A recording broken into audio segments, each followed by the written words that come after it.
Mágad, Chair, and I welcome the opportunity to look at this piece of legislation. And I must say I'm horrified by the comments of Deputy Leydon earlier on in relation to the ill-informed content of some of the debate and what he talked about as the data centre trove. Now, for that comment to be made by a Green TD, and I rarely personalise it, but I certainly find it a little worrying that information could be twisted in such a way.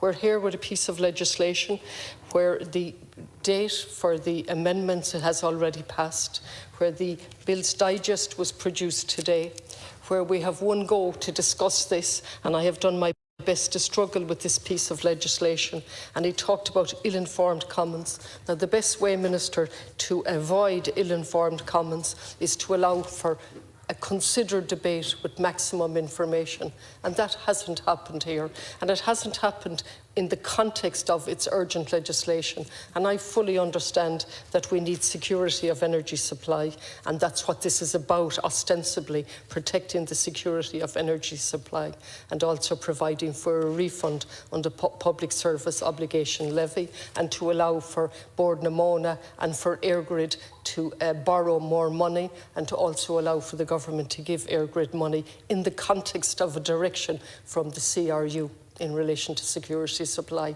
So on a theoretical level, I fully understand where this legislation is coming from. What I don't understand whatsoever is why it's been presented in such an urgent manner to us, with the date for the amendments gone before we actually even discuss the second stage. And I've struggled, and I have no idea. Well, I do have some idea, but it's not clear to me what we're doing here. There's been so for Deputy Leydon to talk about ill-informed comments is totally unacceptable, given the government has allowed this situation to develop.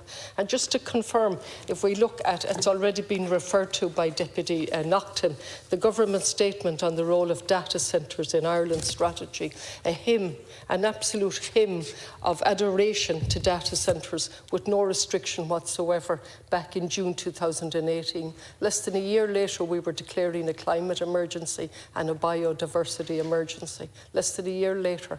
And still we have no review of that policy.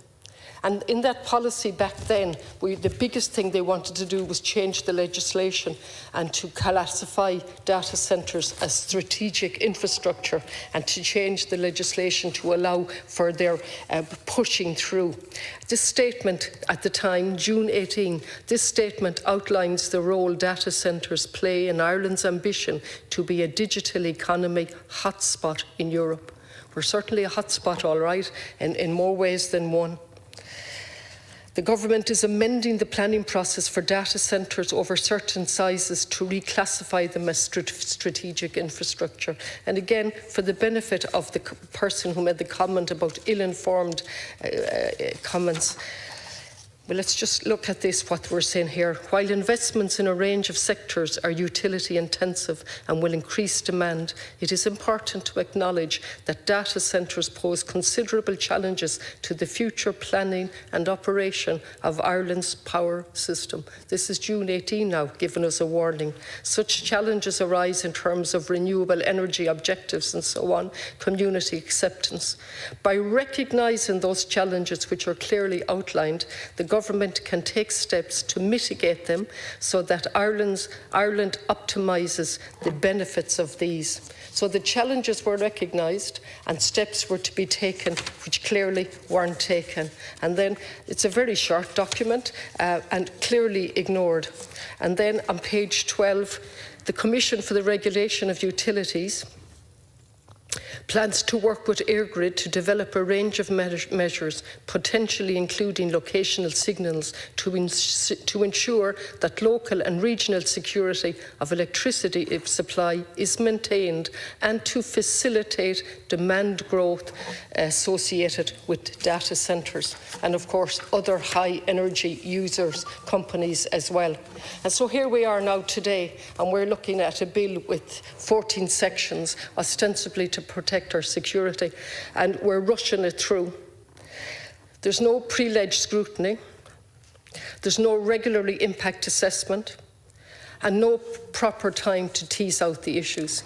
So we have a situation where the risks were clearly highlighted years ago, and we failed to act on those risks.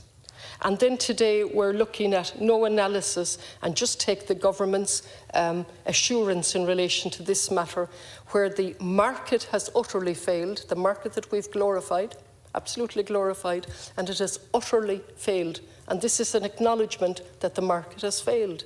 And so the government is now stepping in to help the market until it performs again in the manner that we want it to perform. And so we're going to allow EirGrid to acquire plant infrastructure. And then we're going to direct them to sell it. They can't operate it themselves because they're a network, they distribute, but they're going to be used now to buy a plant network or a plant.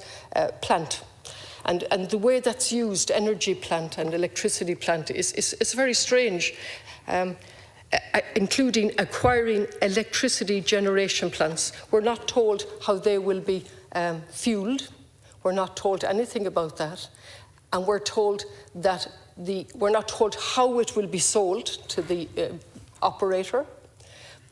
And it will be for 5 to 6 years. There's a built-in extension. There's a sunset clause with a built-in extension. So we're talking about 5 to 6 years. And then that operator will be told to sell it off at an arm's length, and something will come back to the government. We have no idea. Does that not sound totally bizarre? I mean, at the very least, we should acknowledge that clearly there's a warning here to us that the state should be involved, as Deputy Smith has outlined earlier on in relation to a utility provision. That if we've learnt anything, that we cannot continue on with the growth model. Of course I want a thriving economy, but I've learned that a thriving economy as defined by neoliberalism is a disaster. We've had COVID, we've had 2 emergencies declared, and we're still going ahead, boasting that Ireland is one of the fastest growing countries in Europe and indeed in the world. And we don't seem to realise that we must question that model. We must question data centres. Of course they have a role, of course we need them, but we need to question what is their role, how can they be sustainable? We've looked at the capacity statement from EirGrid going back over a year ago, and they told us there were 4 options, and the one that currently is in place is the developer-led model. The developer, that's EirGrid set out in their statement as a prelude to their consultation. And nowhere in your context, in the speech given today, is there any context about where we're now going as a small country with, in theory, fantastic supplies of wind, water, sun, actually, and how we are going to use those sources of energy so that we can have independence and maximise the output for the people of Ireland so that we bring them on board, as opposed to the endless consumption model that we're working from. At the very least, there might be an apology for no review of the data centre and the hymn of praise back in 2018, and where the review is, our recognition that there has to be fundamental change.